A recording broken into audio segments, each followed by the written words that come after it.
Hello friend, UPSC ज्ञान channel में आप लोग का स्वागत है।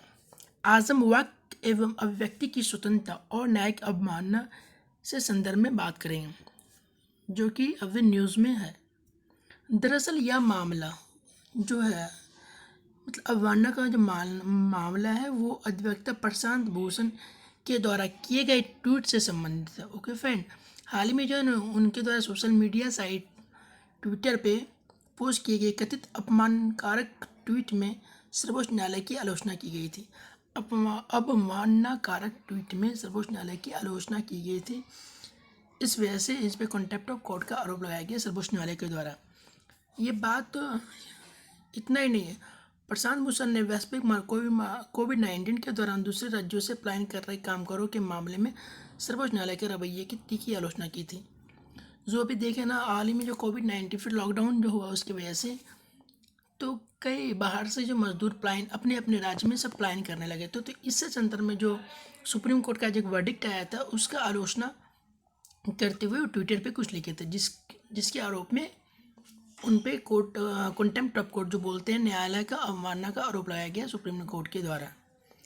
इससे पहले भी जो है ना नवंबर 2019 में रैनबैक्सवी के पूर्व प्रमोटरों को न्यायालय की अवमानना का दोषी ठहराया गया था सर्वोच्च न्यायालय के द्वारा। इससे पहले भी रैनबैक्सी वाला मामला आया था 2019 में।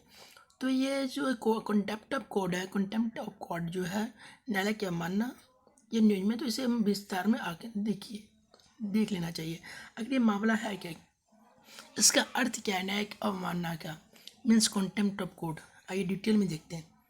इसका अर्थ है किसी न्यायालय की गरिमा तथा उसके अधिकारों के प्रति अनादर प्रदर्शित करना, न्यायिक आदेशों की अवहेलना करना तथा उनका पालन सुनिश्चित ना करना। ये सब जो है ना अनादर करना, जो उनका गरिमा है, अधिकार है, जो मतलब सुप्रीम कोर्ट का या कोई भी न्यायालय का, उनके आदेशों का अवहेलना करना, पालन ना करना, ये सब न्यायिक अवमानना के अंतर्गत आता है। न्यायिक अवमानना संबंधित अवधारणा का अस्तित्व इंग्लैंड में कई सदियों से है। ये इंग्लैंड से मान्यता लिया गया है। इंग्लैंड में इसे एक सामान्य कानूनी सिद्धांत के रूप में मान्यता प्राप्त है, जिसका उद्देश्य राजा की न्यायिक शक्तियों की रक्षा करना है। इंग्लैंड में तो राजा की शक्तियों का रक्षा करने के लिए इसे लाया गया था। मेन उद्देश्य था इसका ओके न्यायिक शक्तियों का, जो न्यायालय की अवमानना से संदर्भ में है। साथ ही देखिए, शुरुआत में राजा स्वयं अपनी न्यायिक शक्तियों का प्रयोग करता था ओके इंग्लैंड में, परंतु बाद में इन शक्तियों का प्रयोग न्यायाधीशों के एक पैनल जो राजा के नाम पर कार्यवाही कार्य करता था द्वारा किया जाने लगा। न्यायाधीशों के आदेशों के उल्लंघन को स्वयं राजा के अपमान के रूप में देखा जाता था। यह पे गौर करने वाली बात है, न्यायाधीशों के आदेशों के उल्लंघन को स्वयं राजा के अपमान के रूप में, मीन्स क्या, पहले क्या था, राजा के आदेशों का अवहेलना करना, ये मतलब ये हो गया कंटेम्प्ट। पर अभी क्या, यहाँ पे जो न्यायाधीशों का एक पैनल बैठाया गया जो कि राजा के नाम पे कार्यवाही करता था। अगर यहाँ पे न्यायाधीशों का आदेशों का उल्लंघन होता है तो वो राजा का अपमान माना जाता था। ओके, समय के साथ साथ न्यायाधीशों की किसी भी तरह की अवज्ञा, बस कोई भी न्यायालय के द्वारा न्यायाधीशों के द्वारा किया गया उसका बात ना मानना, या उनके निर्देशों का कार्यान्वयन में बाधा उत्पन्न करना, या ऐसे कोई टिप्पणी या कार्य करना जो उनके प्रति अनादर दिखाते हैं, दंडनीय माने जाने लगा। इसके आगे क्या हुआ, न्यायाधीशों के द्वारा कोई भी निर्णय लिया गया या कोई भी कार्य किया गया उस पे जो अनादर आप दिखाते हैं, मतलब उसका अवहेलना करते हैं, तो वो दंडनीय माना गया। भारत में क्या है कि न्यायिक अवमानना के कानून स्वतंत्रता से पहले से ही विद्यमान थे। ओके, यहाँ पे जो कंटेम्प्ट ऑफ कोर्ट का जो मान है, इंडिया आज़ाद होने से पहले, संविधान बनने से पहले से ही लागू था। प्रारंभिक उच्च न्यायालयों के अलावा कुछ रियासतों के न्यायालय में ऐसे कानून विद्यमान थे। जो हमारा पहले का जो था बम्बई हाईकोर्ट, मद्रास हाईकोर्ट, ये सब जो था वहाँ पहले से ये सब विद्यमान था, और कुछ जगह जो है हमारे रियासतों में ये लागू था उस समय से ही। ओके फ्रेंड, देखिए इसका वैधानिक आधार क्या है इसका संवैधानिक पृष्ठभूमि न्यायिक अवमानना का। देखिए अनुच्छेद 129 पर गौर कीजिए, जो कि भारतीय संविधान से संदर्भ में है। सर्वोच्च न्यायालय को स्वयं की अवमानना के लिए दंडित करने की शक्ति। अगर सर्वोच्च न्यायालय का अवमानना होता है, उनके आदेशों का अवहेलना होता है, उनके प्रति कोई भी मतलब क्या होता, कोई भी मतलब उनके ऑर्डर का जो होता है ना, नहीं मानना, उपेक्षा करना, वो सब अवमानना के अंतर्गत रखा गया है। इसके संदर्भ में सर्वोच्च न्यायालय खुद उसको दंडित कर सकता है। फिर अनुच्छेद 142(2) पे गौर कीजिए। यह अनुच्छेद अवमानना के आरोप में किसी भी व्यक्ति को जांच तथा उसे दंडित करने के लिए सर्वोच्च न्यायालय को सक्षम बनाता है। यह अनुच्छेद से क्या होता है, न्यायालय को और ज़्यादा ताकत मिल जाता है। ये हम इसलिए बता रहे हैं क्योंकि ये आपके प्रारंभिक परीक्षा में तो आर्टिकल वगैरह इंपॉर्टेंट रखता ही है, साथ ही मेंस के लिए भी ये टॉपिक जो है ना, क्योंकि अभी न्यूज़ में है प्रशांत भूषण लेके, फिर 2019 के नवंबर में भी ये न्यूज़ में था, रैनबैक्सी का मामला था, तो ये एग्जाम के दृष्टिकोण से भी महत्वपूर्ण है। फिर देखिए अनुच्छेद 215 उच्च न्यायालय को स्वयं की अवमानना के लिए दंडित करने के सक्षम बनाता है। देखिए अगर हाईकोर्ट का अवमानना होता तो वो स्वयं ही निर्णय ले सकता है और उसे दंड दे सकता है कोई ऐसा करने वाला व्यक्ति को। देखिए न्यायालय की अवमानना अधिनियम कंटेम्प्ट कोर्ट एक्ट 1971 इससे वैधानिक समर्थन प्राप्त करता है। जो न्यायिक अवमानना वाला जो बात है इसे वैधानिक शक्ति प्राप्त करता है इसके द्वारा, न्यायालय की अवमानना अधिनियम जो 1971 है उसके द्वारा। ओके, न्यायालय की अवमानना अधिनियम न्यायिक अवमानना को सिविल अवमानना और आपराधिक अवमानना के रूप में वर्गीकृत करता है। जो 1971 का जो अधिनियम है अवमानना से कंटेम्प्ट ऑफ कोर्ट से संबंधित, उसमें क्या है सिविल अवमानना और आपराधिक मामला को अलग अलग बांट दिया गया। जैसे सिविल अवमानना है, सिविल कंटेम्प्ट है, इसमें क्या है, इसका मतलब क्या, जब कोई व्यक्ति स्वेच्छा से न्यायालय के आदेश निर्णय न्यायाधीश की अवहेलना करता है तो उसे मानते हैं सिविल कंटेम्प्ट। बस लिखित या मौखिक शब्द संकेतों और क्रियाओं के माध्यम से न्यायालय के प्राधिकार को कम करना या बदनाम करना या ऐसा करने का प्रयास करता है तो वो हो गया क्रिमिनल कंटेम्प्ट।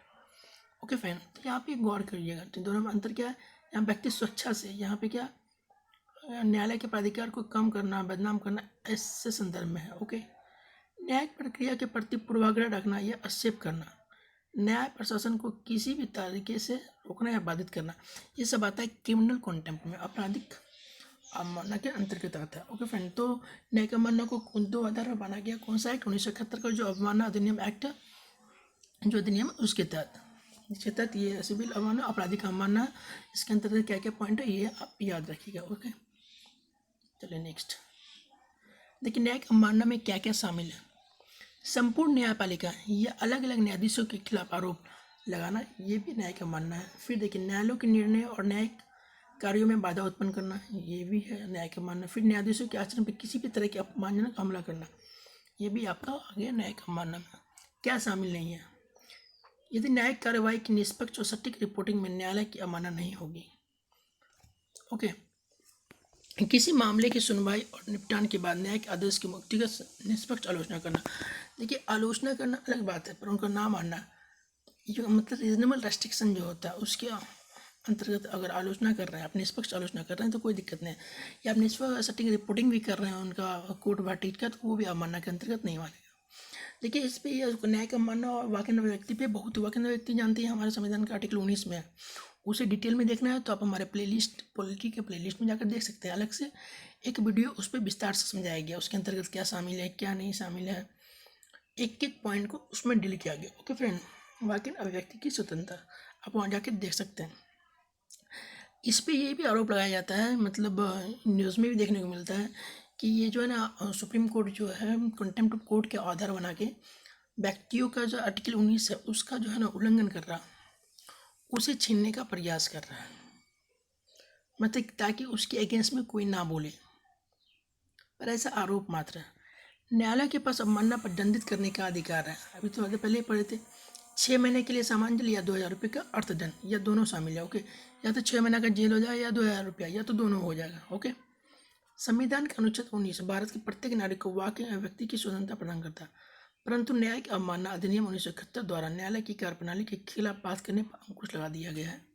ओके, इसी का आलोचना किया जा रहा है, विरोध भी किया जा रहा है कि आर्टिकल 19 का मतलब ही यहाँ पे न्यायालय के संदर्भ में नगण्य हो जाता है, जो कि सही बात नहीं है हमारे लोकतांत्रिक देश के लिए। ओके, अवमानना सही है, पर अगर मानिए आप उसका विरोध कर रहे हैं, अगर आप नाराजगी भी जता रहे हैं, उसे भी अगर आप कंटेम्प्ट ऑफ कोर्ट के अंदर शामिल कर दिया गया तो ये सही बात नहीं है ना आम जनता के लिए।